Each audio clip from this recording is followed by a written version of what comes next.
అందరికీ నమస్కారం. ముందుగా వేదిక మీద ఉన్న తెలుగుదేశం పార్టీ జాతీయ అధ్యక్షులు శ్రీ నారా చంద్రబాబు నాయుడు గారికి, అలాగే జనసేన పార్టీ అధ్యక్షులు సోదరుడు పవన్ కళ్యాణ్ గారికి, తెలుగుదేశం పార్టీ రాష్ట్ర అధ్యక్షులు అచ్చెన్నాయుడు గారికి, తెలుగుదేశం పార్టీ జాతీయ కార్యదర్శి నారా లోకేష్ బాబుకి, అలాగే Janasena political advisory committee chairman Nadendla Manohar గారికి, ఇక్కడికి విచ్చేసిన అశేష ప్రజానికానికి, తెలుగుదేశం పార్టీ కార్యకర్తలకు, జనసేన కార్యకర్తలకు, అభిమానులకు, అలాగే వేదిక మీద ఉన్న నా సహచర పాలిట్ బ్యూరో సభ్యులకు, శాసనసభ్యులకు, శాసన మండలి సభ్యులకు అందరికీ ఈ యొక్క నేటి ప్రజాశక్తి మహా నాయకుల కలయికకు, అలాగే లోకేష్ బాబు ఏదైతే ఈ యొక్క ప్రజాగళం యువగళంగా పదం తొక్కుతూ సుమారుగా 3132 కిలోమీటర్లు, 226 రోజులు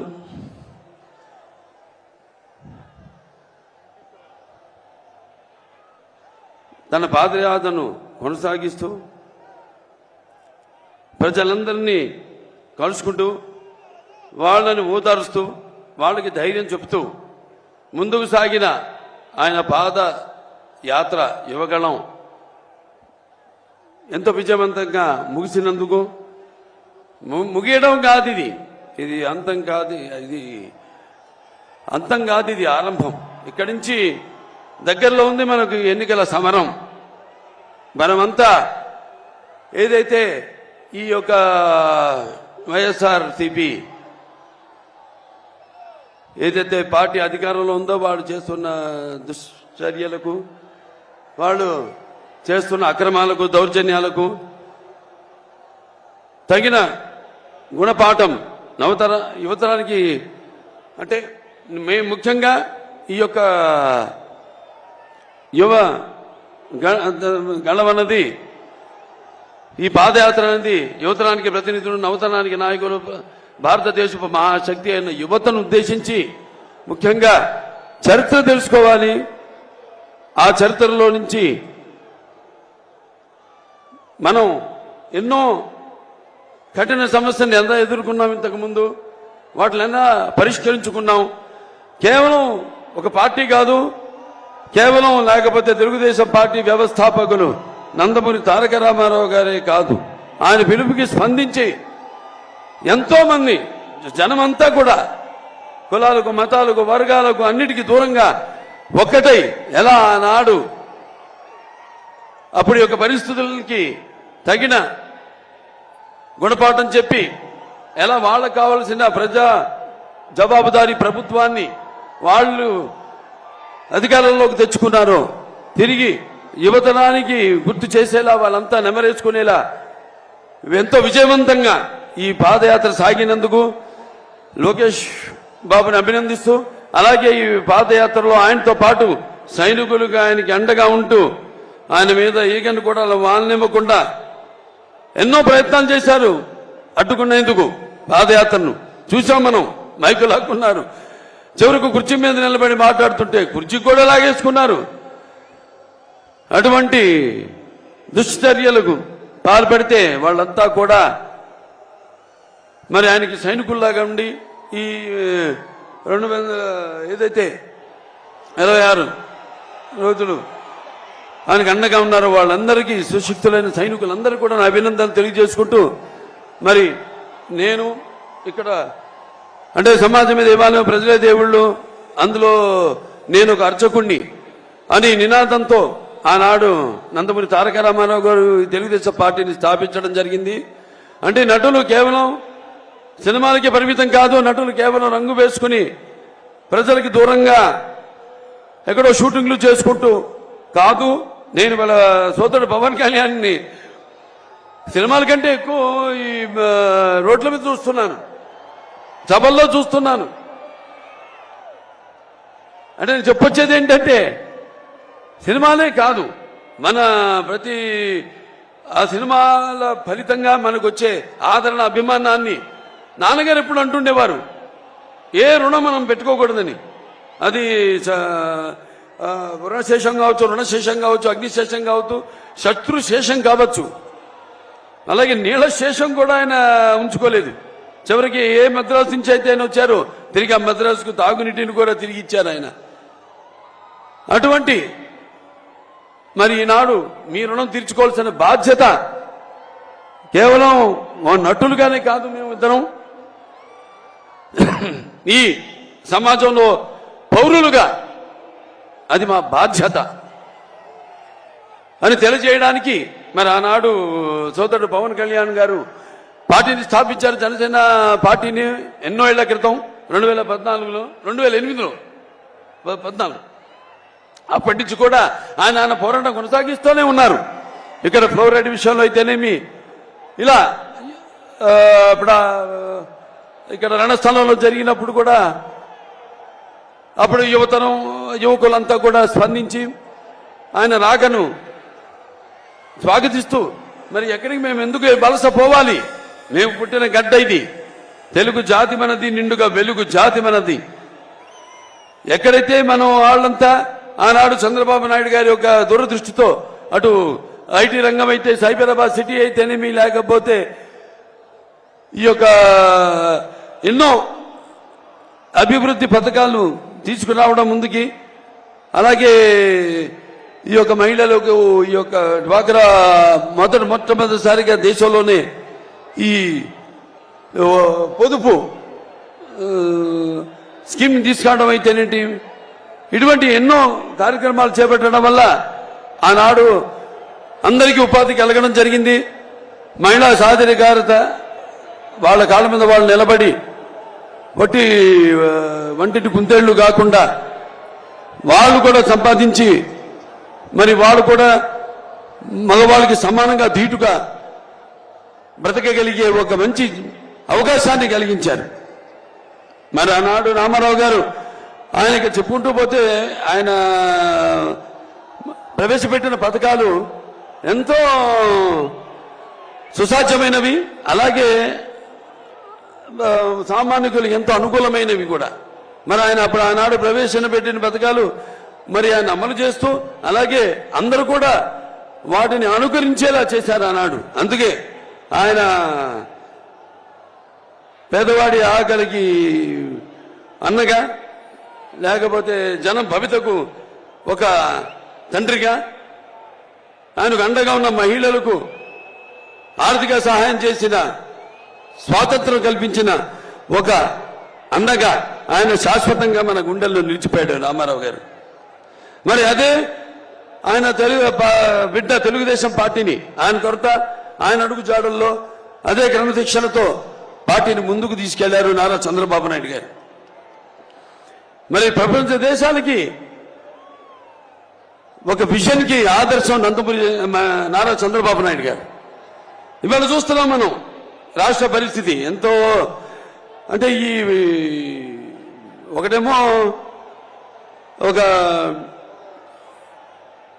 సమర్థత లేని ప్రభుత్వం, ఒక చెత్త ప్రభుత్వం, ఒక రాజధాని లేని రాష్ట్రం, ఒక బాధుడు, ఇదేం కర్మ. మరి వైసీపీ అధికారంలోకి వచ్చాక ఈ యొక్క పోలవరం ప్రాజెక్ట్ ని 1 సంవత్సరంలోపు పూర్తి చేస్తామని బీరాలు పలికారు. తర్వాత 4 సంవత్సరాలు అయ్యాక కూడా ఇప్పటి వరకు దాన్ని పూర్తి చేయలేని చెత్త ప్రభుత్వము, ఒక చేతగాని ప్రభుత్వం ఉండడం మన రాష్ట్రానికి పట్టిన కర్మ. అలాగే అధికారంలోకి వచ్చాక ఈ 4 ఏళ్లలో వాళ్ళు చేసిన అప్పులు 10 లక్షల కోట్ల రూపాయలు. అభివృద్ధి ఏమో శూన్యం. అలాగే ఇక మనం చూస్తే ధరలు ఆకాశానికి అంటుకుంటున్నాయి. అటు పెట్రోల్ ధరలు అయితేనేమి, ఇటు డీజిల్ ధరలు అయితేనేమి, ధరలన్నీ కూడా ఆకాశానికి అంటుకుంటున్నాయి. మరి వీళ్ళ అధిక పరిపాలన మాత్రం ఈ యొక్క డ్రగ్స్ మాఫియా, అలాగే ఈ యొక్క గంజాయి పండించడంలో మాత్రం మొదటి స్థానంలో ఉన్నాం మనం, ఆంధ్ర రాష్ట్రం. అలాగే ఈ యొక్క వైకాపా నాయకులు ఎక్కడ పడితే అక్కడ ల్యాండ్ స్కామ్లు, శాండ్ స్కామ్లు, కోట్ల రూపాయలు దోచుకుంటున్నారు. అలాగే ఇక మన 5 కోట్ల తెలుగు ప్రజల యొక్క కళల రాజధాని అమరావతి అభివృద్ధి చేయకుండా దానికి గాలికి వదిలేశారు. అలాగే ప్రజలు ఇదేమని ప్రశ్నిస్తే వాళ్ళని భయభ్రాంతులకు గురి చేసి వాళ్ళపై అక్రమ కేసులు పెడుతున్నారు. అలాగే మన అమరావతి రాజధాని కోసం భూమిని ఇచ్చిన రైతులు వాళ్ళు ఏదైనా ఉద్యమాలు చేస్తే లేకపోతే చట్టాల్ని ఆదుకుంటే వాళ్ళని అడ్డుకుంటున్నారు. వాళ్ళ ఈ యొక్క ఉద్యమాన్ని కొనసాగకుండా వాళ్ళపై అక్రమ కేసులు పెట్టడం, వాళ్ళని కూడా అరెస్ట్ చేయడం జరుగుతుంది. ఇవాళ మనం చూస్తున్నాం, అన్ని రంగాల్లో మనం వెనకబడిపోయాం. పరిశ్రమలు రావట్లేదు, యువతకు ఉపాధి లేదు. మరి ఈరోజు మనం ఆనాడు పొదుపు సంఘాలు ఏదైతే చంద్రబాబు నాయుడు గారు ప్రారంభించారో, మన ఆశా కార్మికులు కానివ్వండి, లేకపోతే మన డ్వాక్రా మహిళలు కానివ్వండి, వాళ్ళందరి పైనపై వాళ్ళకి ఎన్నో వాగ్దానాలు చేసి ఆ పాదయాత్రలో జీతాలు పెంచుతామని, టీఎల్ లేవు, డిఎల్ లేవు, అసలు మన పోలీసులకు వస్తే వాళ్ళకి అలవన్సులు లేవు, ఏజెన్సీ అలవన్సులు లేవు, ఏమీ లేవు. అందరిపై పెత్తనం చెల్లించడం, యథ రాజా తథ ప్రజలాగా ఇక తప్పని పరిస్థితుల్లో అందరూ కూడా అటు అలా ప్రవర్తించాల్సిన ఒక పరిస్థితిని వాడు సృష్టించారు. ఇవాళ హిందూపురం ఉంది, నేను ఇక్కడ ఎమ్మెల్యేని. అక్కడ మేము ఒక ప్రభుత్వ ఆసుపత్రిని బ్రహ్మాండంగా కార్పొరేట్ లెవెల్లో దాన్ని అభివృద్ధి చేయడం జరిగింది. మరి ఈనాడు చూస్తే కుక్కలు, పందులు ఇవన్నీ తిరుగుతున్నాయి లోపల.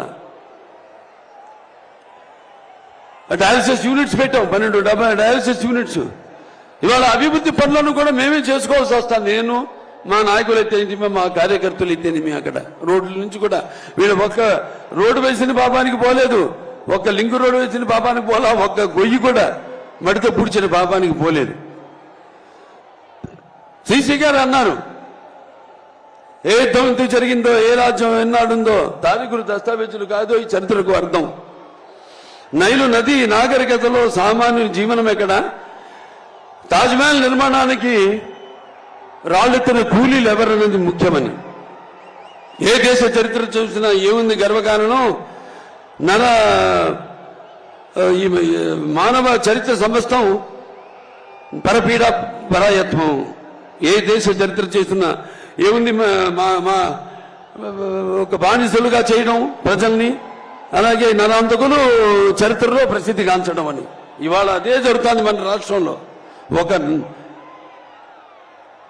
సైకో ఇవాళ శునకపు సింహాసనంపై, కనకపు సింహాసనంపై శునకం అన్న రీతిలో ఇవాళ పెత్తనం చలాయిస్తున్నాడు ఈ రాష్ట్రంలో. ఓ పని చేద్దాం, లేదంటే ఇవాళ చంద్రబాబు నాయుడు గారు వేసిన బీజం హైదరాబాద్ లో ఐటీ అభివృద్ధి కానీ, సైబరాబాద్ కానీ, లేకపోతే గ్రీన్ఫీల్డ్ ఎయిర్పోర్ట్ కానివ్వండి, లేకపోతే ఫ్లైఓవర్లు కానివ్వండి, వీటిలన్నింటినీ మిగతా ప్రభుత్వాలు ఏమీ వాడి జోలికి వెళ్ళలేదు. అభివృద్ధి పదం, అభివృద్ధి అనేది జరుగుతూ ఉంటుంది.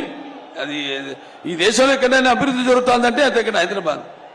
ఆ తర్వాత మన జగన్ని అక్కడికి ఒకసారి పంపిస్తే, ఓ ముఖ్యమంత్రిని వాడు చేస్తే విధ్వంసం, కష్టం, నష్టం అనేది ఎలా ఉంటుందో ఒకసారి తెలుస్తుందని మీ అందరికీ తెలియజేసుకుంటున్నాను. అక్కడే రాకముందే సరిహద్దుల్లోనే కాల్చిపారు దొబ్బుతారు అసలు రానికుండా. అంటే నేను అనేది ఏంటంటే, అటువంటి ఒక ఉద్యమం రావాలి మీ అందరిలో. ఇవాళ మీ భవిష్యత్తు మీ చేతుల్లో ఉంది, మీ బిడ్డల భవిష్యత్తు మీ ఓట్లలో ఉంది, మీ యొక్క రాష్ట్రం భవిష్యత్తు మీ ఓటుల్లో ఉంది. అందరూ ఉద్యమించాలి. కులాలు మతాలు ఇవి కాదు. రక్తానికి జాతి లేదు, మాంసానికి మతం లేదు, చర్మానికి కులం లేదు, ఇవి కాదు మనకి కూడుపెట్టేవి. ఇవాళ అందరూ మన ఆంధ్ర రాష్ట్రం వైపు చూసి అభియానాలు చేస్తున్నారు, నవ్వుతున్నారు. కొంతమంది అయితే అతను చాలా మటుకు అసలు ఆంధ్ర రాష్ట్రం గురించి పల్లెత్తు మాట అంటలేదు. రేపు ఇదే కొనసాగితే నేను హెచ్చరిస్తున్నాను, ప్రపంచ పటంలో కూడా మన ఆంధ్ర రాష్ట్రం ఉండదు అని సభాముఖంగా మీకు తెలియజేసుకుంటున్నాను. ఆనాడు ఎంతో మంది పొట్టి శ్రీరాములు గారైతే నీతి అమరజీవి అందరూ కూడా తెలుగు వారికి ఒక ప్రత్యేక రాష్ట్రం కోసం పోరాడారు. అలాగే ఆంగ్లేయులు గుండె ఎదురొట్టారు, స్వాతంత్ర పోరాటంలో పాల్గొన్నారు. తారక రామారావు గారు ఏదైతే చిన్నపు చూస్తున్నారో మన తెలుగు జాతిని ఆత్మ గౌరవం కోసం ఆయన తెలుగుదేశం పార్టీని స్థాపించారు. తెలుగు వాళ్ళకు ఒక గుర్తింపు తీసుకొచ్చారు. అలాగే మన చంద్రబాబు నాయుడు గారు తెలుగు వాళ్ళలో ఒక ఆత్మవిశ్వాసాన్ని పెంచారు. వాళ్ళ తెలివితేటల్ని ప్రపంచ వ్యాప్తంగా ఆయన తెలియజేశారు. మరి ఇప్పుడు పరిస్థితి వాళ్ళ చాలా దారుణంగా ఉంది. ఇక ఇక సమయం లేదు మిత్రమా. నిజమా వీరస్వర్గమా అని తేల్చుకునే పరిస్థితి ఇప్పుడుంది.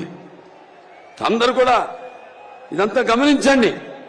గమనించట్లేదని కాదు, గమనిస్తున్నారు. కానీ ఈ యొక్క ఉచిత పథకాల మాయలో పడవద్దు మీరు. ఎందుకంటే ఆనాడు చంద్రబాబు నాయుడు అంత అభివృద్ధి చేశారు. ఈ రోజు నేను చెప్పినట్టు రాష్ట్రంలో జరుగుతుంది ఏమీ లేదు. సర్వనాశనం, కష్టం, నష్టం. అది విద్యలో కానివ్వండి, వైద్యంలో కానివ్వండి, లేకపోతే గుడిలో కానివ్వండి, బడిలో కానివ్వండి, అన్ని విధాలుగా అన్ని రకాలుగా ఈ రాష్ట్రాన్ని సర్వనాశనం చేస్తున్నాడు ఈ సైకో. వాళ్ళలో కూడా ఉంది, వాళ్ళ పార్టీలో కూడా. ఇవాళ ఎంతో మంది ఎమ్మెల్యేలు వాళ్ళు కొంతమంది ప్రకటించడం జరిగింది. మళ్ళీ ఎవరెవరో వర్గాలు వాళ్ళ సీట్లు మాత్రం మార్చలేదు. మీరు నమ్ముకున్నారు కొన్ని వర్గాలు ఆ పార్టీని, వాళ్ళని మాత్రం మార్చారు.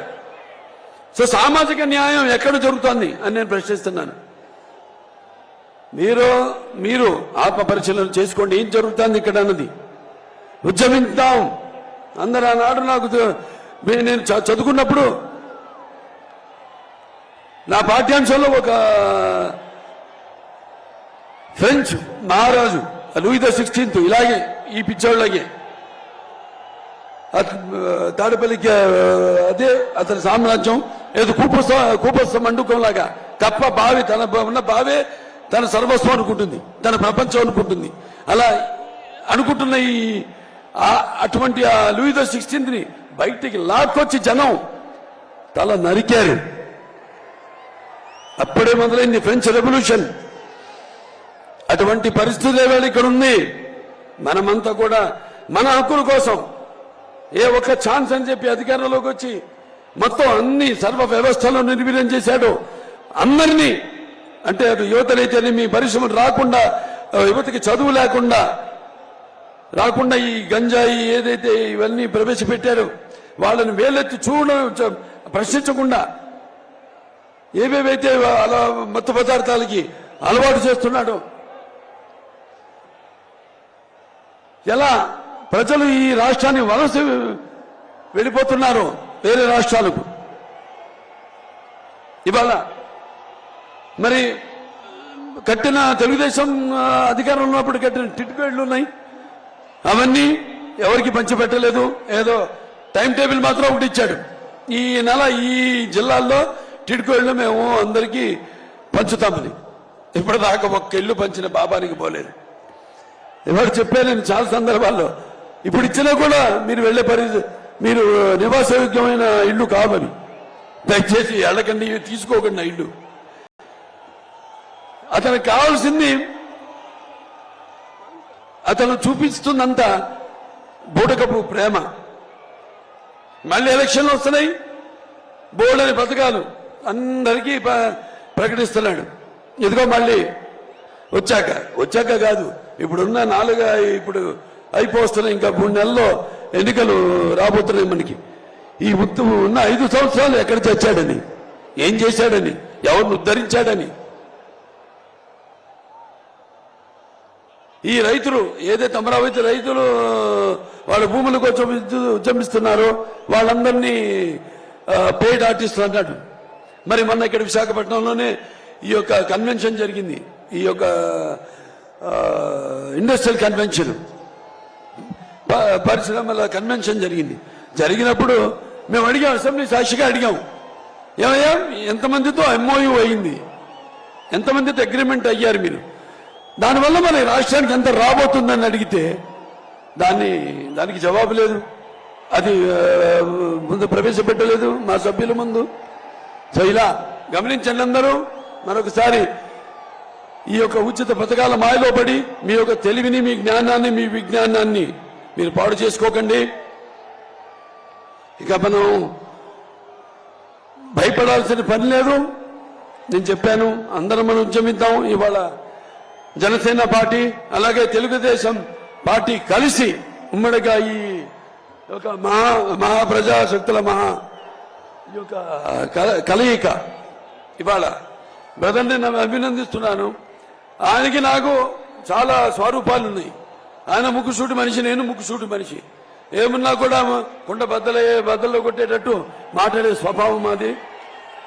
ఎంతకైనా తెగిస్తాం. ఇక ముందు మేము తప్పకుండా ఏదైతే లోకేష్ బాబు చేపట్టిన ఈ యొక్క యువగణం పాదయాత్ర స్ఫూర్తి ఏదైతే యువత పొందారో, వాళ్ళకు ఒక నమ్మకం కలిగిందో, ఈ అన్ని